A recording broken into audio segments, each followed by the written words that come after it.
Last night I ended the broadcast, and what did I end up doing? I ended up watching One Piece. I really love getting hyped for the new world. I'm excited about it.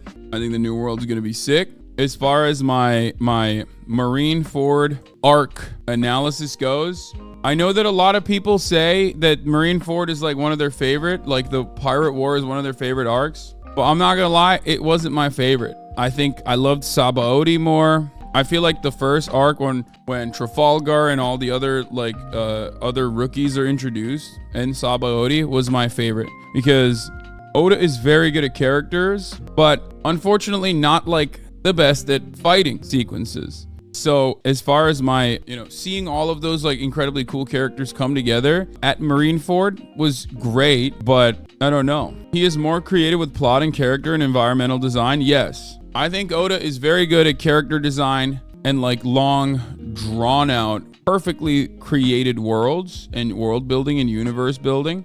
But I don't think his fight sequences are super well thought out. It's always just like bouldering against an opponent. And Marineford basically showed that. Don't talk shit about Oda, unsubscribe. I'm sorry. I've been holding off on like talking about Marineford, and I know that this is a controversial opinion, but I think that it left me wanting more, and I wanted more fight choreography.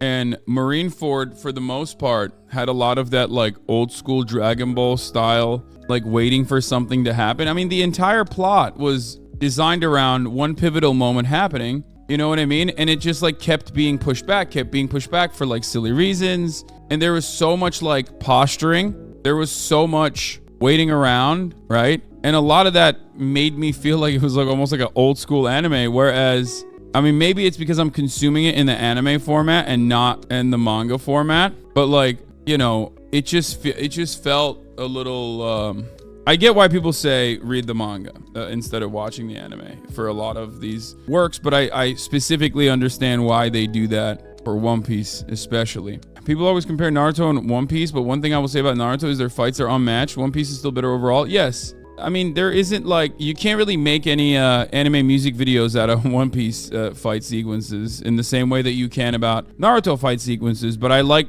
One Piece more than I like Naruto, so that should say something for you. I think that Goat Piece is in an entirely different playing field with respect to like world building, concepts, politics, how it's perfectly interwoven through the story in and of itself. Whereas Naruto is like more of a jock style anime, kind of like Dragon Ball Z, where you just want to see like, you want to see the fights, and the fights are great. New World is more politics heavy, be prepared. I mean, I love that. So that's what I'm excited about. So anyway, overall for Marineford, I think that like due to all of the other animes that I have watched, it left me wanting more. I wanted to see cooler fight sequences. There were certainly moments where it was great, right? It's a pivotal plot point, and that's totally understandable. It's a pivotal plot point, which is why it's very important. And I think that they do a good job of like emphasizing the importance of that for the entire world to change. I think that's fine. But also, it's one big battle.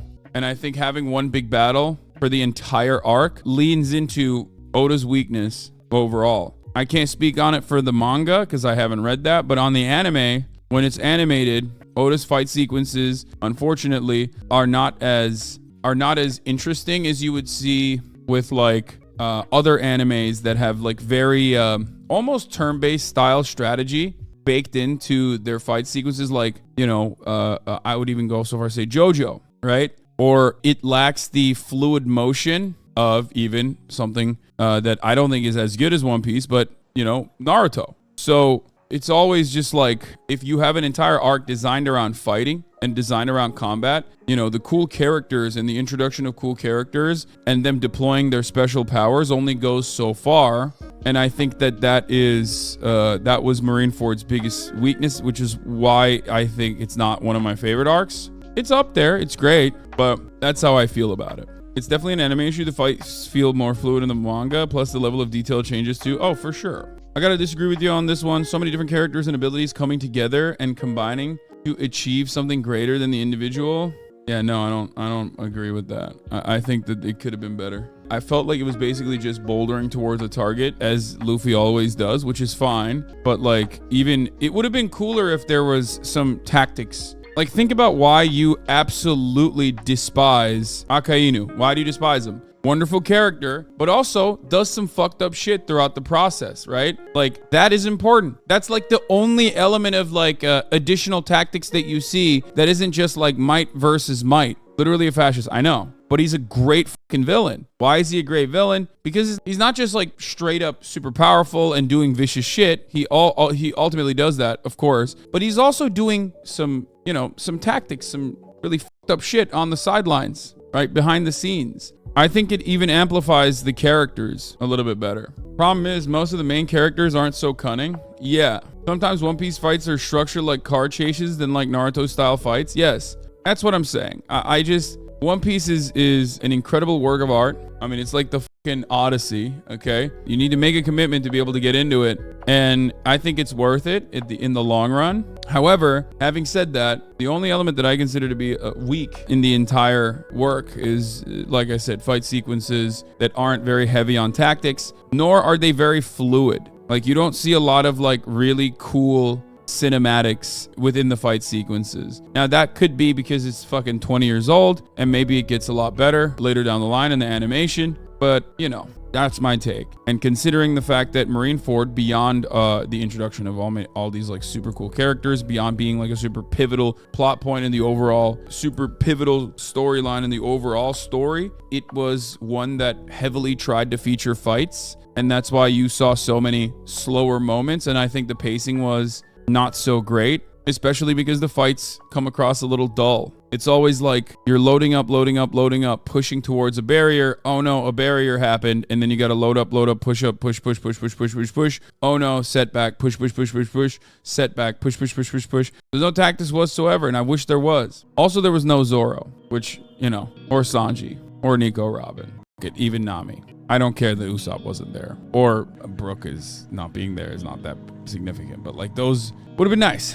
Anyway, you are such a bitch, dude. Okay, all jokes aside, but Shanks was incredible. Excited to see what happens. Chopper didn't even get mentioned on purpose. So that was my take on Marineford. In the arc that I'm currently in, post Marineford, where like they're gearing up for the new world, I get this feeling that I got before the Grand Line, where they basically made it seem like this was, you know, the most intense, the most deadly experience. Oh my God, it's going to be so much.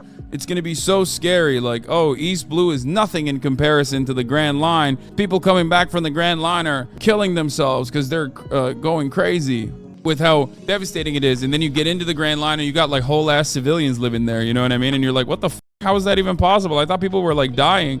So I'm excited to see what happens in the new world. I think that the new world will be great too. And we'll see what happens. I'm just, dude, I get giddy. Like, anytime I see a minor mention of Dragon or the Revolutionaries, I get so fucking stoked. Coolest aspect of the entire world, okay? Straight up. Anytime I see a tiny mention of Dragon or a tiny mention of the Revolutionaries, I get super, super stoked. It makes me very excited. They are the coolest part of the entire universe. I'll stand by that sentiment. So that's it, though. On that front, we're done. You know, those are my One Piece updates. I hope you guys appreciated that. I'm enjoying it very much, and I'm excited for the new world. I think the new world's going to be fucking sick. People keep saying time skip soon. We'll see what happens. La la la la, no DMCA. La la la la, no DMCA. La la la la, no DMCA. No DMCA. No DMCA. La la la la, no DMCA.